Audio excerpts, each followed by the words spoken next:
وہ نبیوں میں رحمت لقب پانے والا اس السلام علیکم ورحمۃ اللہ وبرکاتہ والمغفرہ۔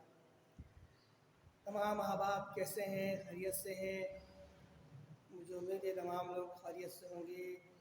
میرے سننے دیکھنے والے جہاں کہیں بھی ہوں گے، اپنے پروردگار لم یزل وحدہ لا شریک لہ کی حفظ و امان میں ہوں گے۔ اللہ رب العالمین جہاں کہیں بھی رکھے، خوش رکھے، آباد رکھے، شاد رکھے، ہنستا مسکراتا رکھے۔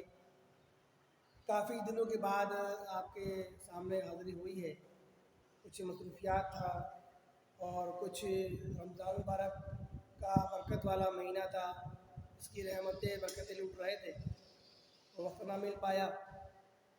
اب انشاءاللہ الرحمن کوشش چلے گی کہ آپ کے سامنے حاضر ہوتے رہیں۔ آج ایک نئی ویڈیو کے ساتھ حاضر ہوئے ہیں آپ کے سامنے۔ آپ لوگوں سے گزارش ہے کہ ہمارے چینل کو لائک کیجیے، سبسکرائب کیجیے اور شیئر بھی کیجیے، اچھے کمنٹس کیجیے۔ اور علم کی بات ہے، دین کی بات ہے، علم کی بات کو، دین کی بات کو خود بھی سننا اور آگے تک پہنچانا، یہ بھی ایک ثواب نیکی کا کام ہے۔ آپ جو سن رہے ہیں اچھی بات، وہی پیغام اگر آگے تک جائے گا تو یہ ثواب آپ کو بھی ملے گا۔ تو آج انشاءاللہ الرحمن جھوٹ کے بارے میں کچھ سماعت کریں گے کہ جھوٹ اتنی بڑی لعنت ہے۔ ہمارے معاشرے میں جھوٹ اتنا عام ہو چکا ہے، ہر بات میں ہم جھوٹ بول دیتے ہیں اور ہمیں احساس تک نہیں ہوتا، اور ہمیں نا اس کی سوچ فکر ہوتی ہے کہ ہم نے کیا کہہ دیا۔ لہذا جھوٹ سے ہمیں ہمیشہ بچنا چاہیے۔ جھوٹ کے بہت نقصانات ہیں۔ انسان کو ایک جھوٹ چھپانے کے لیے پھر لگاتار جھوٹ بولنے پڑتے ہیں، پھر وہ آگے تک مصیبت میں، پریشانی میں پڑتا رہتا ہے۔ پھر جب وہ آگے اس کا راز فاش ہوتا ہے، اس نے جھوٹ بولا، ایک جھوٹ کو چھپانے کے لیے اتنے جھوٹ بولے، پھر اس کی امیج بھی خراب ہوتی ہے، گناہ الگ ملتا ہے، تمام لوگوں کے نگاہوں میں اس کی عزت خراب ہو جاتی ہے۔ لہٰذا ہمیں جھوٹ نہیں بولنا چاہیے، جو بات ہو سچ کہہ دے، سچ میں کوئی آنچ نہیں ہوتی ہے، اور سچ بولنے کے بعد ذرا سی تکلیف اگر برداشت کر لیں گے تو آگے جا کے آخرت کی تکلیف ہمیں اٹھانی نہیں پڑے۔ دیکھیں جھوٹ اتنی بڑی لعنت ہے۔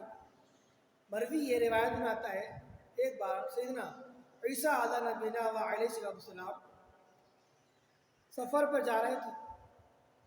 راستے میں شخص ملا، اس نے آپ علیہ السلام سے عرض کی، ہے اللہ کے نبی، میں بھی آپ کی صحبت میں رہنا چاہتا ہوں اور آپ سے کچھ علم حاصل کرنا چاہتا ہوں شریعت کا، مجھے بھی اپنے ساتھ سفر کی اجازت عطا فرما دیجیے۔ بس آپ علیہ السلام نے اسے اجازت عطا فرما دی اور یوں ہی دونوں ایک ساتھ سفر کرنے لگے۔ چلتے چلتے راستے میں ایک نہر کے کنارے پہنچے تو آپ علیہ السلام نے فرمایا، آؤ کھانا کھا لیتے ہیں۔ دونوں کھانا کھانے لگے۔ آپ علیہ السلام کے پاس 3 روٹیاں تھیں۔ جب دونوں ایک ایک روٹی کھا چکے تو آپ علیہ السلام نے نہر سے پانی پینے کے لیے تشریف لے گئے، تو تیسری روٹی اس شخص نے چھپا لی۔ جب آپ علیہ السلام پانی پی کر آپ تشریف لائے تو دیکھا کہ تیسری روٹی غائب ہے۔ تو آپ علیہ السلام نے اس شخص سے پوچھا، تیسری روٹی کہاں چلی گئی؟ اس نے جھوٹ بولتے ہوئے کہا، مجھے معلوم نہیں۔ آپ علیہ السلام خاموش رہے۔ پھر تھوڑی دیر بعد آپ علیہ السلام نے فرمایا، آؤ چلو آگے چلتے ہیں، آگے بڑھتے ہیں۔ دوران سفر راستے میں ایک ہرنی کو اپنے 2 خوبصورت بچوں کے ساتھ کھڑے ہوئے دیکھا، تو ہرنی کے ایک بچے کو آپ نے بلایا، آواز دی۔ آپ علیہ السلام کا حکم پاتے ہی فوراً حاضر ہو گئی۔ آپ علیہ السلام نے اسے ذبح کیا، بھونا، دونوں نے مل کر کھایا۔ جب اس کا گوشت کھا پی کے فارغ ہو گئے تو کھانے کے بعد آپ علیہ السلام نے اس کی ہڈیاں ایک جگہ جمع کر دی اور فرمایا قم بإذن اللہ، اٹھ اللہ کے حکم سے، یعنی اللہ کے حکم سے کھڑا ہو جا۔ تو یکا یک ہرنی کا بچہ وہ زندہ ہو گیا اور پھر اپنی ماں کے پاس چلا گیا۔ تو اس کے بعد آپ علیہ السلام نے اس شخص سے فرمایا تجھے اس اللہ رب العالمین کی قسم واسطہ ہے، اس نے مجھے یہ معجزہ دکھانے کی قدرت عطا کی ہے، سچ سچ بتا دو روٹی کہاں گئی؟ وہ بولا مجھے نہیں معلوم، اپنی بات پر آ تھا، مجھے نہیں معلوم، ہر بات نہیں کہتا تھا مجھے نہیں معلوم۔ تو آپ علیہ السلام نے فرمایا چل آگے بڑھتے ہیں۔ پھر آپ چلتے چلتے ایک دریا پر پہنچے تو آپ علیہ السلام نے اس کا ہاتھ پکڑا اور پانی کے اوپر چلنے لگے، جس طرح فرش پہ جس طرح زمین پہ چلتے ہیں ویسے ہی پانی پہ چلنے لگے۔ یہ آپ کا معجزہ تھا۔ چلتے ہوئے دریا کے دوسرے کنارے پہنچ گئے۔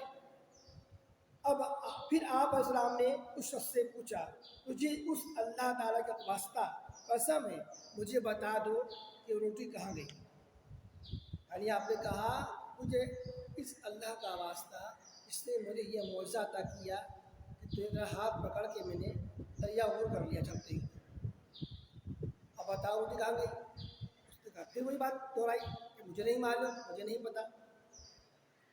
آپ نے کہا ٹھیک ہے آؤ آگے چلتے ہیں۔ پھر آگے بڑھے، چلتے چلتے ایک ریگستان آ گیا، میدان آ گیا، وہاں پہنچ گئے جہاں ہر طرف ریت ہی ریت تھی۔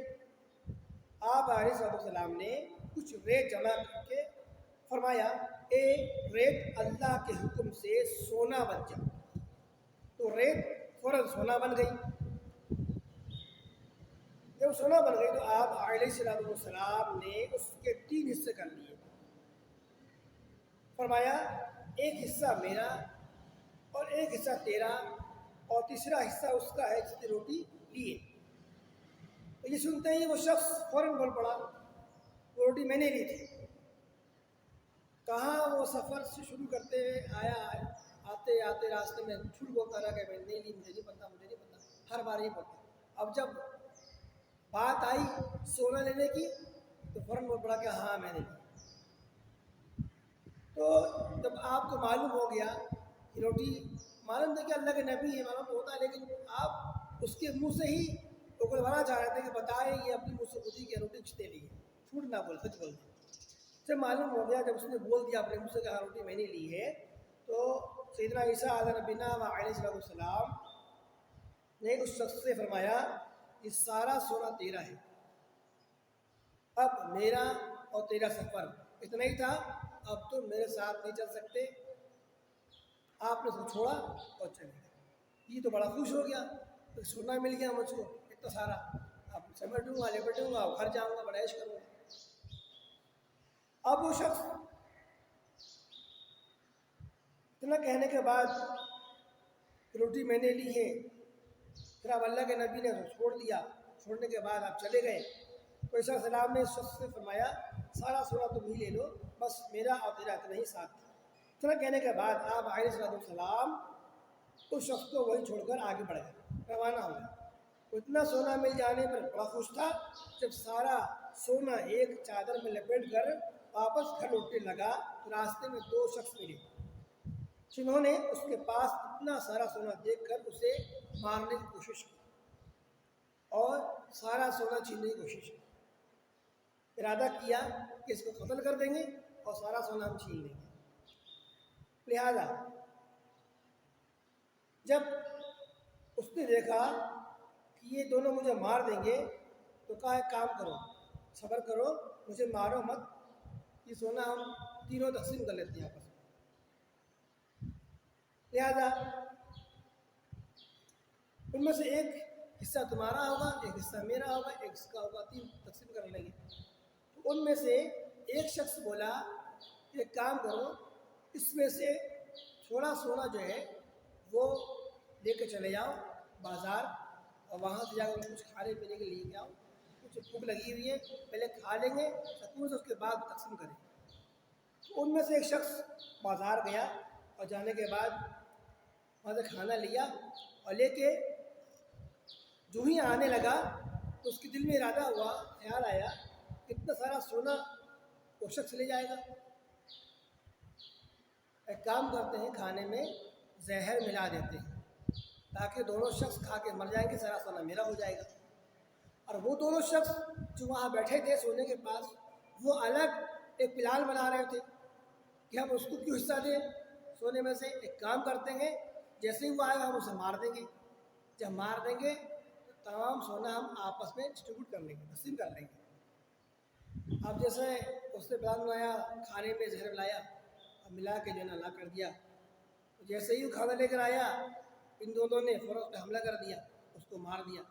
مارنے کے بعد سکون سے بیٹھ کر کھانا کھانے لگے۔ اب جب کھانا کھانے لگے زہر نے اثر دکھایا، اور جب زہر نے اثر دکھایا دونوں مر گئے۔ اب تینوں کی لاش وہاں پڑی ہوئی ہے، سونا ایسے ہی پڑا ہوا ہے۔ جب تینوں وہاں پر مر گئے اور سونا ایسے ہی پڑا رہا تو پھر سیدنا عیسیٰ علیہ نبینا و علیہ السلام کا اس جگہ سے دوبارہ گزر ہوا کچھ عرصے کے بعد۔ تو سیدنا عیسیٰ علیہ السلام واپسی پہ وہاں سے گزرے تو کیا دیکھتے ہیں کہ سونا وہی موجود ہے اور ساتھ میں 3 لاشیں پڑی ہیں۔ یہ دیکھ کر آپ علیہ السلام نے اپنے موجود لوگوں سے فرمایا، دیکھ لو دنیا کا یہ حال ہے، بس تم پر لازم ہے کہ اس سے بچتے رہو، دنیا کی محبت سے بچتے رہو، لہذا اس جھمیلے میں نہ پڑنا۔ تو دیکھا آپ نے اس شخص کو جھوٹ اور دنیا کی مال کی محبت برباد کر دیا، اور نہ اسے دولت ملی اور نہ ہی جھوٹ سے کوئی فائدہ حاصل ہوا اس کو، بلکہ جان سے بھی ہاتھ دھونے کے ساتھ ساتھ دنیا و آخرت کا دونوں کا نقصان اٹھانا پڑ گیا۔ تو لہذا ہمیں کوشش کرنی چاہیے جب بھی کوئی بات کریں تو جھوٹ نہ بولیں، کوشش کریں پوری جھوٹ نہ بولیں، اور جہاں اس طرح کی بات آ جائے کہ جھوٹ بولنا پڑے تو وہاں شرعی اصول بھی ہیں، جان خطرے میں پڑ جاتی ہے، آدمی جب انسان کافروں کے نرے پھنس جاتا ہے، جان اس کی خطرے میں ہے، پھر اس کا الگ مسئلہ ہے، پھر علماء کرام سے اس کی تشریح اور تفصیل معلوم کر سکتے ہیں، لیکن جھوٹ بولنے سے انسان کو ہمیشہ بچنا چاہیے، ہمیشہ۔ تو جھوٹ سے جو بچے گا وہ زندگی بھر فائدے میں رہے گا۔ اور جھوٹ ایک ایسی نحوست ہے کہ جب انسان جھوٹ بولتا ہے نا، اس کے غصے سے بدبو نکلتی ہے کہ جو اس کے ساتھ رہنے والے فرشتے ہیں نا وہ بھی دور چلے جاتے ہیں کہ شخص جھوٹ بول رہا ہے۔ ہمیں نہیں محسوس ہوتا، لیکن جھوٹ بولنے کی سزا، اس کی نحوست بہت زیادہ خطرناک ہے۔ تو ہمیں کوشش کرنی چاہیے کہ زندگی بھر ہم جھوٹ سے بچتے رہیں اور لوگوں کو بھی بچاتے رہیں۔ ہماری اس ویڈیو کو لازمی شیئر کیجیے گا، کمنٹ کیجیے گا اور زیادہ سے زیادہ لائک کیجیے گا۔